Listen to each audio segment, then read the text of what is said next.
that are very unusual, strange. Kickoff time, a lot of ins, a lot of outs. Is this going to be classic looking today? Looking because of the snow and the uniforms. I'm not trying to be a Debbie Downer to start the show, but this is not going to be the Baltimore Ravens we are used to. No Lamar Jackson. Hey, no Lamar Jackson. No Patrick Ricard, who's their best blocker. No Willie Snead. As of yesterday, there were 18 different Ravens unavailable due to COVID-19 protocols. And then 2 players got removed from it, Dobbins and Ingram, and now there's 16. But we're talking about a shell of what the Ravens were even 2 weeks ago.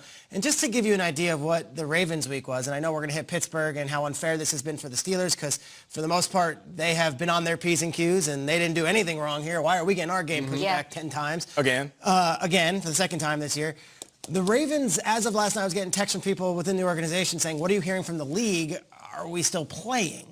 So think about boarding a plane, not sure if this guy next to you might have COVID-19. He's tested negative as of yesterday, but who knows about today, because there's been the most massive spread in all of professional sports within our building.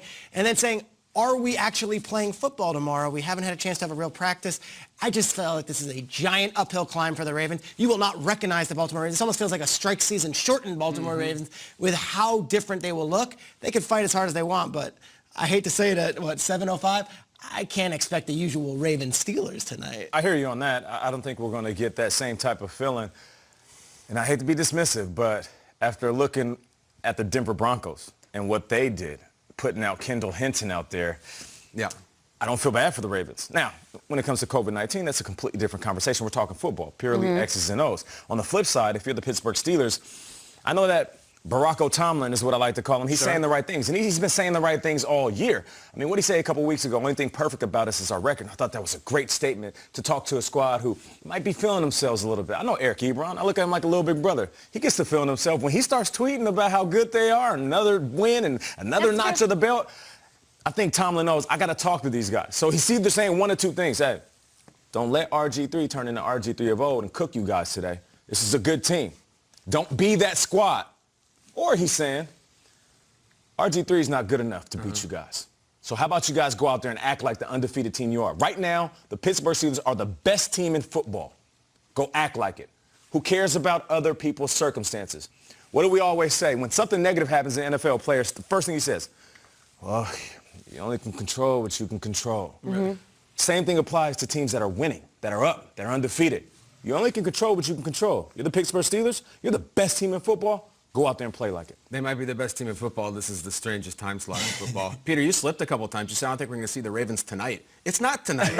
It's not. It's, all my rowdy friends are coming over Wednesday afternoon at 3:40 p.m. Between errands and school pickup. Like, it is a really strange thing. In fact, this is going to be the only football season in history, NFL season, to have a game every day of the week. The Saints and Vikings are playing on Friday and Christmas. All 7. That's cool. And you might ask, like, have they ever done this? What is Wednesday? I get Monday, Tuesday. They have, but it's really rare. The last time the NFL had a game on Wednesday, you got to go to 2012. Season opener, totally different context. New York Giants are coming off a Super Bowl win. They play Wednesday because President Obama claimed Thursday for the Democratic National Convention. He was speaking that night. So the Giants opened the season on a Wednesday. They got totally outplayed by the Cowboys. Tony Romo was brilliant. Kevin Ogletree. Kevin Ogletree game. KO. Romo wins, Mitt Romney does not. So that's 2012. But imagine, wait till you see how long it was before 2012. The last one before that, 1948 was a Wednesday. That's the last one until 2012. There we go. Oh, I love that pose. Favorite pictures. That's our pose. That's our favorite pose. Every player ever did that pose. Catch them on. Now, Because of the Rockefeller tree lighting? Yes. Let's check this out. Check this out. This was the first game ever played with helmet logos. That gentleman right there, we're talking about Fred Gerke. He was an art major at Utah, and he's like, I hate these brown helmets. I'm going to paint some horns on them. They loved them. He started painting helmets for $1 a helmet. This is how long ago. And he was a player? There's a player. Fred Gerke went to Utah, art major. Before that was mind-blowing to the fans. That art. Like, dude, you could put horns on it? They loved it. The 4-color TV. Think about if they saw a horn on a helmet. It blew their minds. It was like when Dorothy went to Oz from Dorothy. What? And before that, again, this is how rare this is today. It was back to the 1930s. In fact, the first game in Steelers history, the first 4 games were all played on Wednesdays. They weren't the Steelers. They were the Pittsburgh Pirates. They lost their very first game ever on a Wednesday to the New York Giants, 24-2. Who's the little boy in the front? That's the bald boy. That man grew up to be Ben Roethlisberger. He's been around that long. And the reason they were playing on Wednesdays was because of so-called blue laws in Pennsylvania, which discouraged activities on Sundays. They didn't want you playing on Sundays because the Sundays were sacred. So they had these laws, and Pennsylvania said, no football. They finally broke them down. They played Wednesdays. So the Steelers have a lot of experience, but it's not in 90 years. That is how unusual this is. Hank Williams, drop a new ditty. All my rowdy friends, Wednesday afternoon. Are you here for it?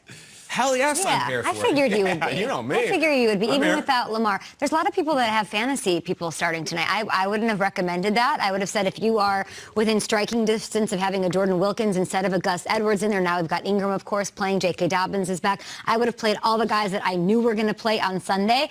But as for tonight, Ravens side, I can't think I'm excited about starting anybody. On the Steelers side, I kind of like Big Ben tonight. No Brandon Williams. I kind of like Benny Snell to do some things. Their front seven is a bit decimated. The Baltimore side, I like Juju. I like Deontay Johnson. Beyond that, I do not trust anybody. So we'll see the highlights tomorrow, and we'll get more from Aditi all day long, leading up to that 3:40 p.m. Eastern rowdy kickoff that we will have here on Wednesday, late afternoon football. Let's bring in Ian Rappaport, Rap Sheet, on the Twitter machine, keeping us updated on everything. Schrags got into this. The Ravens got on a plane. They flew to Pittsburgh last night. What is the league going to be watching between now and kickoff? But first of all, as the Baltimore Ravens players and personnel were getting on the plane to fly to their game, they learned that they had 2 more positive tests, which is something, by the way, that has not stopped the cancellation, not led to the cancellation of the game, not led to another postponement for a very specific reason. It was 1 staffer and 1 backup player who plays on special teams. Both of these guys, from my understanding, were identified as potential risks. They did go through a walkthrough, a socially distanced, masked walkthrough, and this player who did test positive, who has not yet been named, they do not believe was a risk or a high risk, so it did not alter the game. But still, that means the Baltimore Ravens will play without having a day with no positive tests.